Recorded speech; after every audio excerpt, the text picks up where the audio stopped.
Welcome to Tech Driven Business, brought to you by Innovative Solution Partners. I continue the conversation with Bill Newman of SAP about the future of work and what it means for an organization. Listen in as we discuss a wide range of topics, including setting expectations, hybrid working models, and the role of technology. He shares some valuable professional and personal advice as we look at the future of work. Thanks for joining me today, Bill. Last time we discussed the next generation of workforce, and we had a very fruitful conversation on that topic. So, for today, I would like to dive into the automotive industry and the future of work as it pertains to this industry. How does that sound to you? That sounds great. Good to be back with you, Mustansir. I know last time we had talked about a bunch of different things and kind of brought in our conversation as far as how the different industries are struggling with that workforce, and especially the next generation of that, right? So let me start with this for this particular topic and how it relates to automotive. So when it comes to automotive, we always talk about generations of workers, right? And how do you see that changing? Can you shed some light on this and a little bit more elaborate on this topic? Yeah, absolutely. So for listeners who may not be familiar with, some of the work that we're doing at SAP, we call this kind of the all-encompassing future of work. So not just what does it mean with the collapse of 5 generations to 3 in automotive and other industries, but also how do we work today thanks to the pandemic? How are we going to continue to work tomorrow? What are some of the needs of millennials that make up more than 50% of our workforce in automotive as well as other industries, and a whole host of other issues. So last time we kind of went into this whole conversation about the 5 generations. So just kind of set the table again. You've got baby boomers, you've got baby busters, you've got Gen X, Gen Y, also known as millennials, and then you've got Gen Z, so the people who are kind of the 20 somethings that are going into the workforce. And we saw a pretty significant taper of natural retirement and workforce attrition with baby boomers kind of going into the 2010s and the 20 and into 2020. With pandemic, though, those that have been left in the workforce and a lot of baby busters who are well into their 50s have just decided, based on all of the changes, new technologies, work from home, lockdowns, et cetera, or maybe even personal or family illness issues and wellness issues they've had to deal with, they're just deciding that they're done, right? Maybe some of them have been sticking around for an extra year or two. And so that's created some pretty significant leadership drain from the top. Owners of small businesses don't want to be owners. Mentors and coaches and managers and directors at large companies just aren't there anymore. And so, it's really impacting the millennial workforce that's particularly in automotive, but many other industries that constitute over half the workforce now. They don't have the accessibility to the wealth of knowledge that was there even 3 or 4 years ago. So, having to kind of relearn a lot of flight of corporate memory, a lot of drain of knowledge and talent. I think in our last episode, we talked about even pre-pandemic, the shortage of tool and die makers, right, in the industry. So who'd have thunk that would be an issue? And even as we're moving towards more sophisticated and modern manufacturing methods, electric vehicles, things of that nature that do require next generation skill sets, there's still some basic blocking and tackling of manufacturing engineering and industrial engineering and things like that may not be the first sexy thing that a millennial chooses to do for their work career, but are still going to be important for us for a very long time moving forward into the future. The millennials just work differently, right? For them, their career is built of a series of experiences. Very few will work in the same company their whole career. Many of them will have multiple careers inside of their working life. We're seeing a lot of shifts from different careers and professions now, thanks to the pandemic. And we again, touched on a couple of those in our last episode, but supply planners, for example, have just had to deal with extraordinary challenges in the last 18, 24 months. So for a lot of people, there's a lot of change in the workforce. There's a different looking workforce, a workforce that has different expectations from small to medium-sized businesses to large corporations. And today's leaders or accidental leaders who find themselves now in management positions have to really have their hands full. Absolutely. And I think one thing you touched upon that was very interesting is expectations, right? And I think that's expectations. You take it across generations, it means a whole lot of different things. So from what you're explaining, it seems like that will be one of the bigger challenges, especially from a future of work perspective, when you look at who is working right now and who will be working in the let's call it short long term, right, next 10, 15, 20 years. And if this is what's going to be the expected outcome that they are thinking of getting, then something has to shift. How do you manage that gap, before and after? So let me take a different route at this, and come from a technology point of view, right? So when we look at this from a future of work perspective and look from a technology standpoint, what do you think? How will technology play a role when it comes to this topic?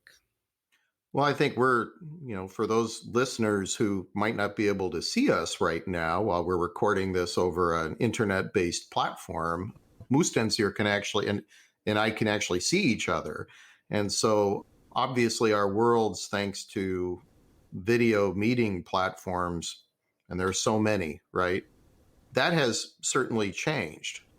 I think it's interesting, just as an example, to share that SAP announced earlier in 2021 a global flex work policy, basically meaning that if any one of our 100,000 employees worldwide was more comfortable working remotely and not having to come into an office, that we would do our very best to accommodate them.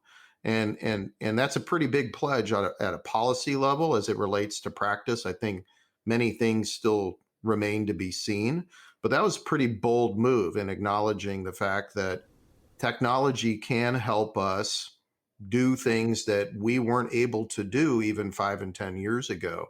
In automotive and manufacturing, more and more we're looking to lights out manufacturing, where you literally can have, by way of high bandwidth communications and very well integrated systems, people monitoring and managing active manufacturing systems without having to be fully on site.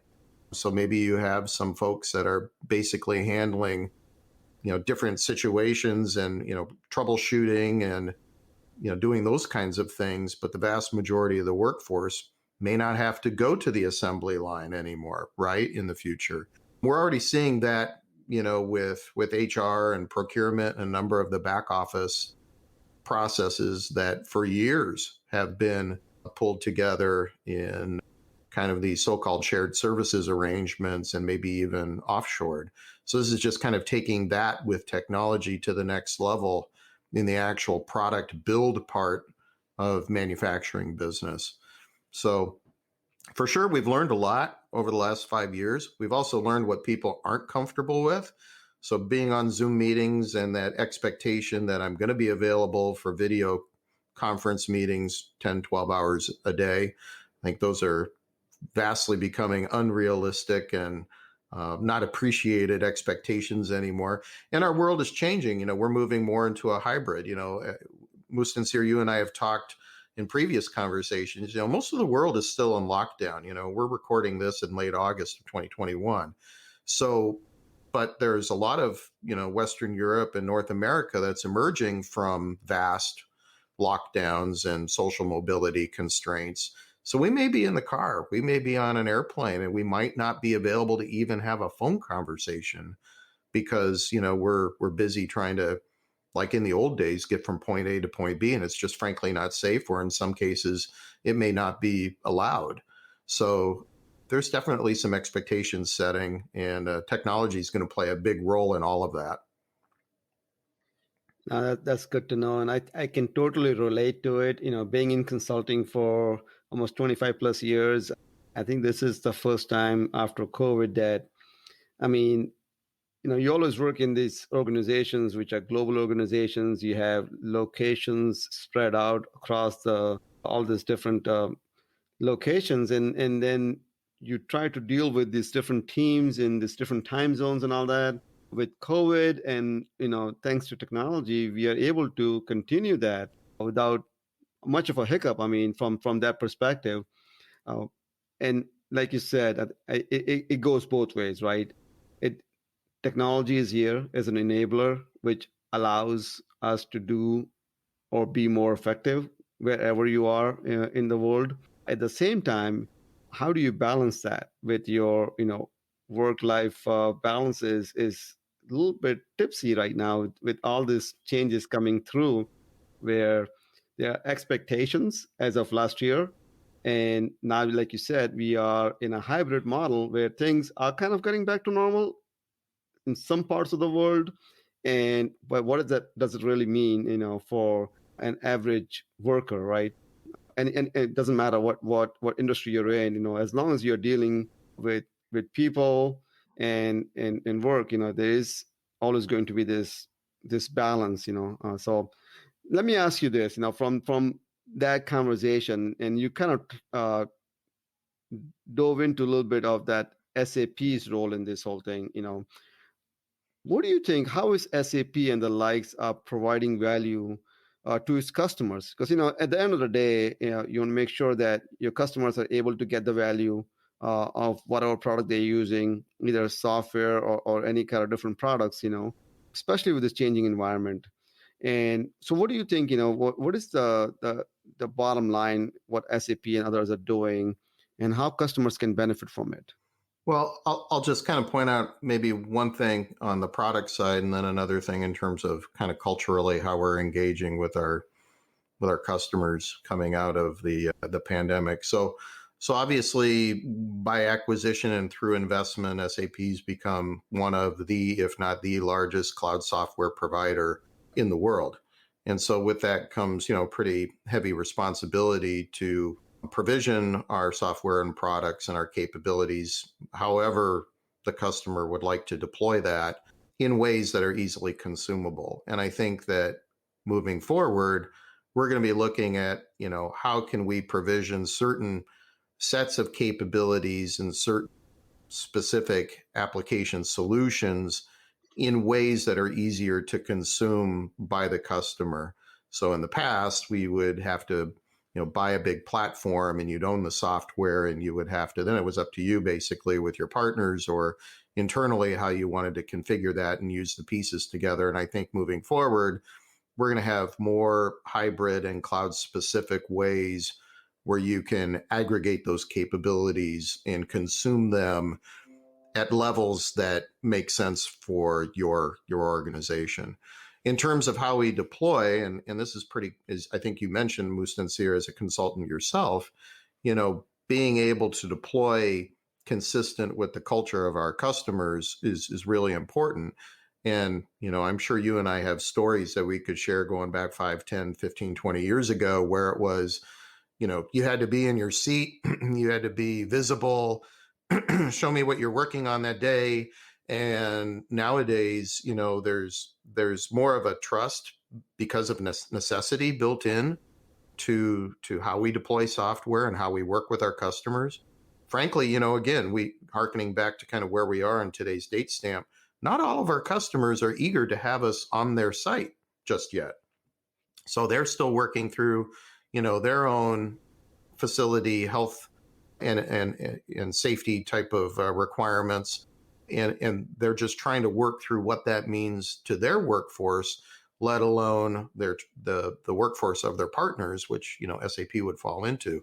But I also think that it's easier now to provision and deploy solutions, to do upgrades remotely, kind of, again, getting back to that lights out business model where you might not even know as a customer that you've had an update, but the patches or bug fixes or planned updates for your particular environment may have already just happened, and they've happened remotely, and or even major deployments. We just wrapped up a major series of deployments done largely remotely for a significant automotive vehicle manufacturer brand here in North America. Very sophisticated deployment. Again, 5-10 years ago, that level of sophistication would not be enabled by technology, and it's certain that remote method of deployment probably wouldn't be recommended or desired by our customers. So that whole world has changed, and with that change has created a lot of opportunities for us to work smarter, work better, work faster, and again, to your point, drive a quicker time to value for our customers.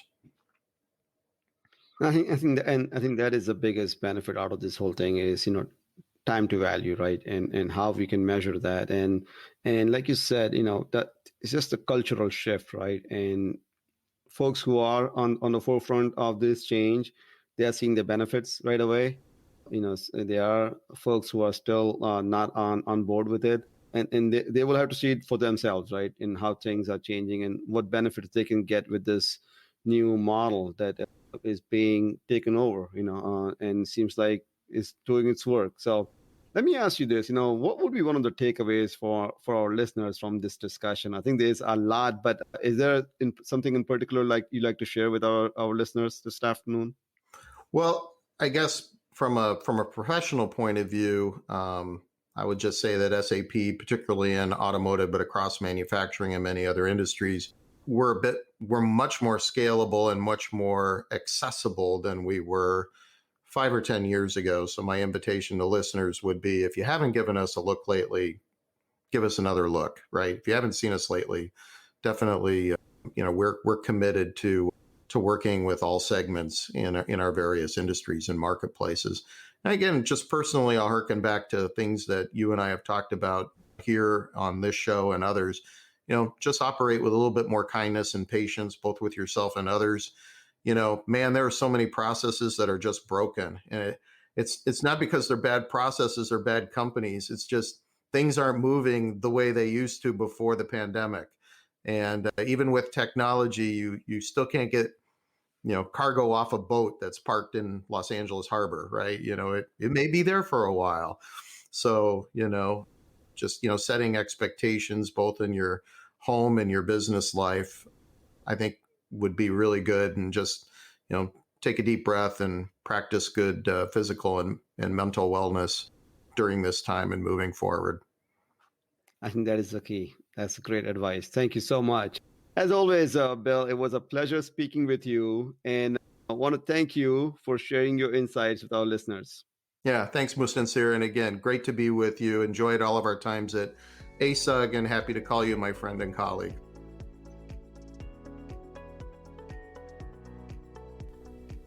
Thanks for listening to Tech Driven Business, brought to you by Innovative Solution Partners. Bill's takeaway of operating with more kindness with yourself and others highlights that even technology cannot solve all issues, especially as companies adjust to the new future of work. So set expectations accordingly and be accessible. We would love to hear from you. Continue the conversation by connecting with me on LinkedIn or Twitter. Learn more about Innovative Solution Partners and schedule a free consultation by visiting isolutionpartners.com. Never miss a podcast by subscribing to our YouTube channel. Information is in the show notes.